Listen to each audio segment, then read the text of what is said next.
It is not a good feeling when you have taken time to express yourself in writing, only to have someone with experience in writing, in this case, your teacher, to tell you that your piece of work is poorly written.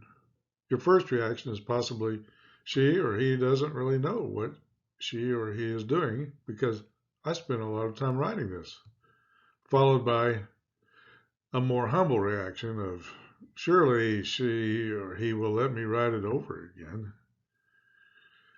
Let's get started on establishing the foundation for good writing so that never again will you have the comment made that your ideas have been poorly written.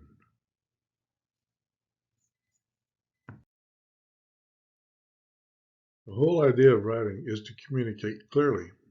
That means that clear rules have been established for the way to make ideas clear. The number one rule is to phrase words into complete thoughts. These complete thoughts are called sentences. There are two ways to express a complete thought. Another way to say this is to say that there are two ingredients you have to put into a complete thought. You have to identify somebody or something. Then you have to tell what action that somebody or something did. You can tell what happened with the somebody or the something.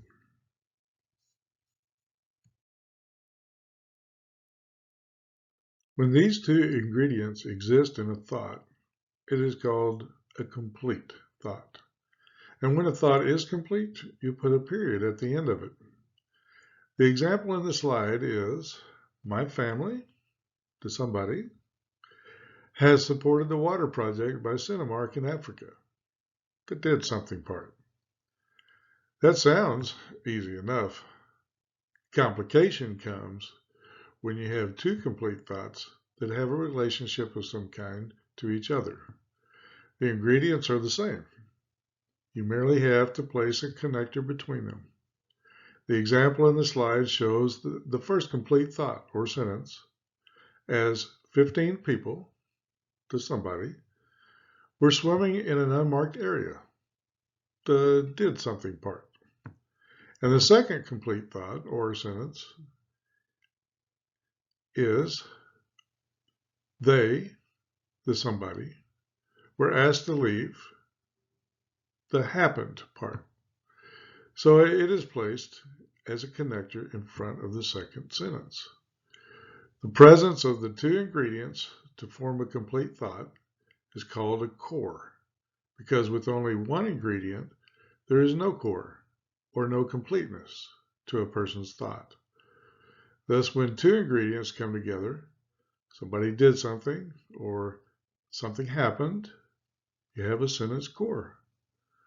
You have the simple sentence core with one set of ingredients shown on the left in the slide, and you have the double set of ingredients with two sentence cores on the right side of the slide.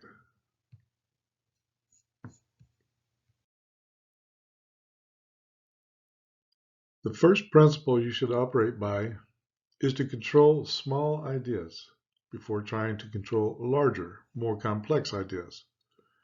While you are learning how to write, try to keep control of 14 to 16 words. When you know how to control that many words, then increase the number of words you can control. Second, make absolutely sure that you have the two main ingredients of somebody or something doing something, or something happening. Then, and only then, do you have completeness in your thought. Be sure you understand the two examples in the slide.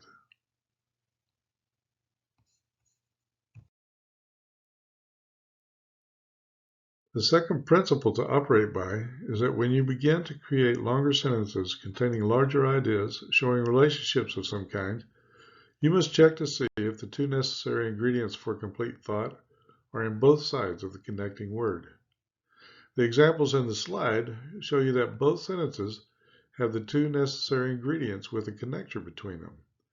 These connecting words are conjunctions that coordinate two parts of a sentence by showing the relationship of contrast, comparison, result, or simple addition.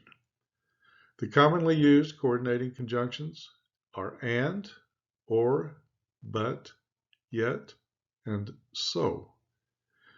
They are the first type of connectors people learn to use to combine complete thoughts and show a relationship between the two thoughts.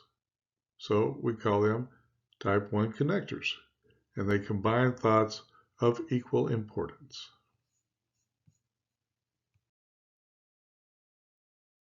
But some of our complete thoughts are not always of equal importance. Instead, those thoughts are combined in a way that make one of the thoughts more important and the other thought less important.